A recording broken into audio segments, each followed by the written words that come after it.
আসসালামু আলাইকুম ওরহমতুল্লাহি তাআলা ওয়া বারাকাতুহু। আলহামদুলিল্লাহ আলহামদুলিল্লাহি রাব্বিল আলামিন ওয়াল আকিবাতুল লিল মুত্তাকিন ওয়াসসালাতু ওয়াসসালামু আলাইকা ইয়া রাসূলুল্লাহ ওয়া আলা আলিহি ওয়া আসহাবিহি ইয়া রাহমাতাল লিল আলামিন।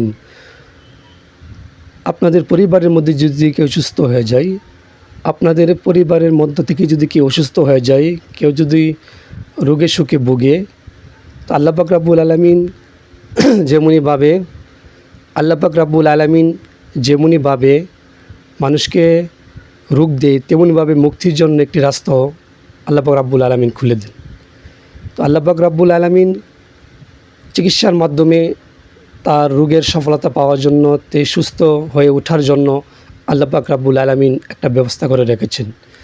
তো আপনার পরিবারের মধ্যে যদি কেউ অসুস্থ হয়ে যায়, যদি ডাক্তারি চিকিৎসা করার পরেও সে সুস্থ হচ্ছে না এবং অন্যান্য চিকিৎসা করার পরেও সে সুস্থ হচ্ছে না, এখন আপনাদের সামনে একটি ওজিফা বলবো, যে ওজিফাটার মাধ্যমে যদি ডাক্তারও ব্যর্থ হয়, যদি রোগী যদি মুমূর্ষু অবস্থায় হয়ে যায়, তাহলে সেই ওজিফাটার মাধ্যমে, সেই আমলটার মাধ্যমে তা আল্লাহ পাক রব্বুল আলামিন, সেই আমলের মাধ্যমে আল্লাহ পাক রব্বুল আলামিন তাকে সুস্থ করে তুলবেন। আপনাদের মধ্যে থেকে কেউ একজন তার পক্ষ হয়ে আপনি এই আমলটা করতে হবে। এই আমলটা 3 দিনের মাত্র একটি আমল, ছোট্ট একটি আমল, 3 দিনের ছোট্ট একটি আমল। যদি সঠিকভাবে আমলগুলো করতে পারেন, তাহলে আল্লাহ পাক রব্বুল আলামিন আপনার এই রোগীকে, আল্লাহ পাক রব্বুল আলামিন তার আমলের উসিলা, আল্লাহ পাক রব্বুল আলামিন তার সিফাতি নামের উসিলা আল্লাহ পাক রব্বুল আলামিন সুস্থতা দান করে দিবেন। আল্লাহ পাক রব্বুল আলামিন আমলের উসিলা, তার এই সিফাত নামের উসিলা, আসমাউল হুসনা, এই নামগুলোর উসিলা আল্লাহ পাক রব্বুল আলামিন তাকে সুস্থ করে তুলবেন। তো আমলটা আমি বলতেছি কীভাবে আদায় করতে হবে, আপনার মনোযোগ সহকারে আমলটা শোনার জন্য অনুরোধ করা হইল। আমলটি প্রথম দিন তার এরকমভাবে একটি তসবিহ হাতে নিয়ে রোগীর বিছানার পাশে, মাথার পাশে আপনি বসে যাবেন, ওযু অবস্থায় বসে যাবেন। বসার পরে 11 বার দুরূদ শরীফ পাঠ করবেন।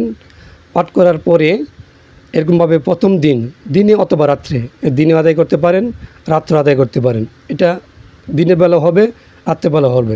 আপনি 11 বার দুরূদ শরীফ পড়ার পরে 11 বার দুরূদ শরীফ আদায় করবেন। 11 বার দুরূদ শরীফ আদায় করার পরে তারপরে আপনি তসবিহটা হাতে নিয়ে, তসবিহটা যেন তার রোগীর মাথার সাথে যেন লেগে থাকে, এরকমভাবে একটু বসবেন, যেন রোগীর মাথার সাথে তসবিহটা লেগে থাকে, এরকমভাবে বসবেন। তসবিহটা লাগাইয়ে আপনারা বলবেন, ইয়া সালামু ইয়া আল্লাহ, ইয়া সালামু ইয়া আল্লাহ, ইয়া সালামু ইয়া আল্লাহ, ইয়া সালামু ইয়া আল্লাহ, ইয়া সালামু ইয়া আল্লাহ। এভাবে পড়তে থাকবেন। প্রথম দিন এভাবে পড়তে থাকবেন। 3 দিনের আমলের মধ্যে প্রথম দিন ইয়া সালামু ইয়া আল্লাহ তসবিহটা তার মাথার সাথে লাগিয়ে, রোগীর মাথার সাথে লাগিয়ে, রোগীর বিছানার পাশে বসে, মাথার পাশে বসে প্রথম দিন এরকমভাবে আদায় করবেন। আদায় করার পরে তসবিহটা রেখে দিবেন তার বালিশের নিচে। তো সে বালিশটার মধ্যে, রোগী যে বালিশের মধ্যে শুয়ে থাকে, সেই বালিশটার নিচে তসবিহটা রেখে দিবেন। তসবিহটা রেখে দেওয়ার পরে আপনি আবার এরকমভাবে দ্বিতীয় দিন আবার তসবিহটা হাতে নেবেন।